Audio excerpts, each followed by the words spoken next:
Same सरळ आता असंच मी नजुकते इथे. ओके. मानमोडीची सवय वगैरे काही नाही. इकडं दुखत तिकडे सांगा. इकडं दुखतंय नाही. जो पॉईंट दुखल तसं हा पॉईंट थोडी पेन पूर्ण खाली मागे द्या आपण हात खाली बस. दुखलं इथे? हा. ओके. इथे दुखलं नाही. काही दुखत नाही? नाही. हे इकडे पेन होतं. उठताना बसताना होतं. उठून बस. मांडी करून बस. तुमच्या मानेमध्ये तुमच्या मानेमध्ये C4-5 मध्ये प्रॉब्लेम म्हणजे वरची जी डिक्स आहे ती वरून खाली सरक. अच्छा. आता वरची डिक खाली सरकून भरपूर दिवस झाले पण त्याचा त्रास तुम्हाला फक्त पहिले मानेमध्ये चमक भरणं उसवण भरणं असं व्हायचं. पण एवढ्या 6 महिन्यात किंवा 12 महिन्यात काय झालं कार्टिलेज म्हणजे गादी असते ती हळूहळू बाहेर आलं. जशी जशी गादी बाहेर आली तर ही जी नस असते सर्वायकल वेन्स ही वेन्स तुमच्या ब्रेनला छातीला पाठीला शोल्डरला या हाताला कनेक्ट असते. म्हणून मानेपासून दावा हात दुखेल जड पडेल रग लागेल कळ लागेल मग येते. ती कधी या कुशी झोपले या हाताने वजन उचललं उशा 2-2 घेतल्या मानेला झटका घेतला तर असं तुम्हाला काही त्रास जास्त गाडी चालवली तर आता यालाच म्हणतात सर्वायकल स्पॉन्डिलायसिस.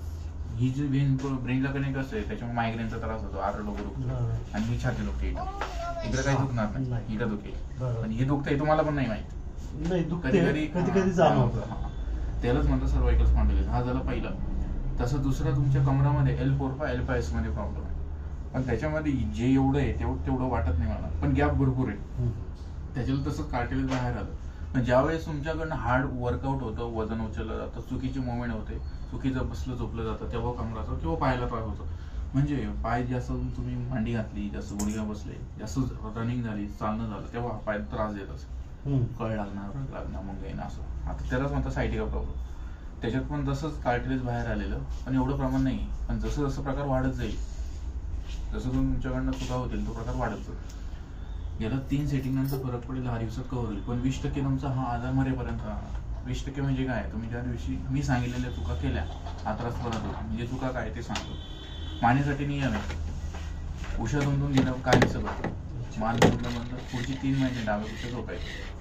मानेला झटका देणं बंद हाताला झटका देणं. तुम्हाला हाताला कळ लागली तुम्ही हाताला असं झटका देता काय त्यांनी काय होईल फ्युजन शोल्डर नवीन आजार तयार होईल दुसरा टेनिस एल्बो आजार तयार होईल. आणि तिच्याला एक नियम असतो दिवसभरात तुम्ही हातात असलेले डेट होता रात्रीतून रिजनरेट होतो. पण हा नियम कधी चालू जेव्हा तुमची नस 100% प्रॉपर ब्लड सर्क्युलेशन करत असेल तर.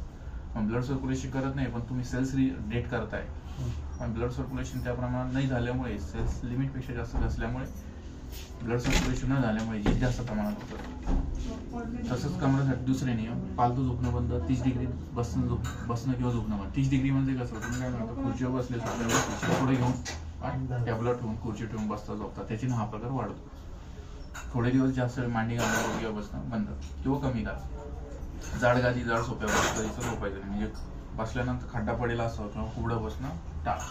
थोडे दिवस मोपेड गाडी चालवणं आणि मोपेड गाडी जर तुम्ही मोपेड गाडी चालवली ती कंबर किंवा खुवा दुखणार कारण की त्याचं मेन प्रॉब्लेम त्याची काय म्हणतो आपण त्याची बसण्याची पद्धत कुबडी जसं मोटरसायकल ताट बसतं तसं त्याच्यावरती मोपेड नाही शक्यतो नाही आणि दुसरं त्याचं सस्पेन्स खूप कमी त्याच्याने बऱ्याच जणांना त्रास देतो. असे 2 प्रॉब्लेम आहेत.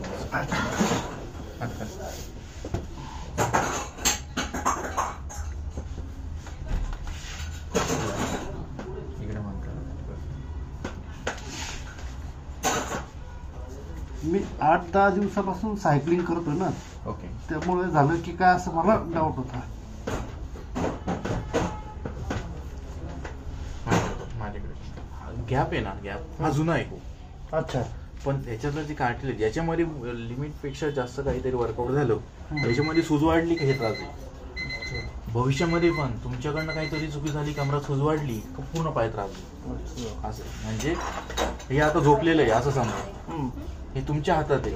याला कधी उठवायचं कधी झोपवायचं जसं की एखादा व्यक्ती डायबिटीज असतो, त्याला लिमिटपेक्षा जास्त गोड खाल्लं की त्याचा डायबिटीज भस्कन वाढतो. पण ते कंट्रोल ठेवणं त्याच्या हातात असतं. तसा हा तुमचा आजार हा आयुष्यभराचा आहे. याला कंट्रोल ठेवणं तुमच्या हातात आहे. अच्छा. तुम्ही लिमिट क्रॉस केलं, नियम तोडले, तुम्हाला रक्त परत होणार.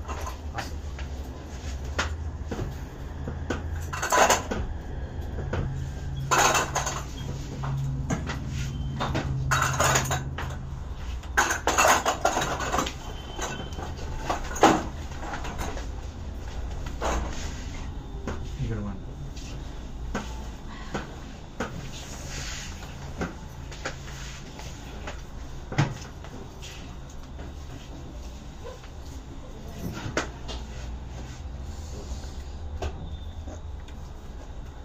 खुशी झोपा. याच्याने कोणाला दाखवलं तर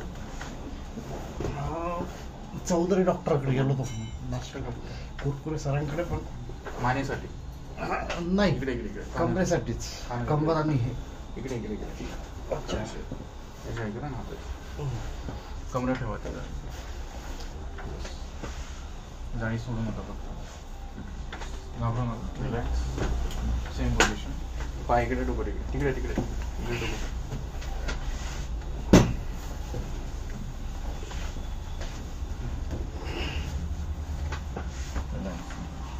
सगळं होतं. ही नस चालू व्हायला 36 घंटे लागतात. म्हणजे 3 दिवसानंतर सूज कमी होते, नस चालू होते. मग 3 दिवस थोडासा त्रास होऊन जाईल. 3 दिवसानंतर प्रॉपर कमी होतं. पाय कुठं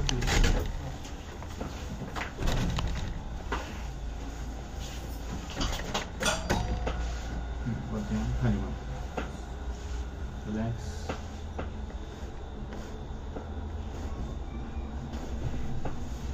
डोकं इकडे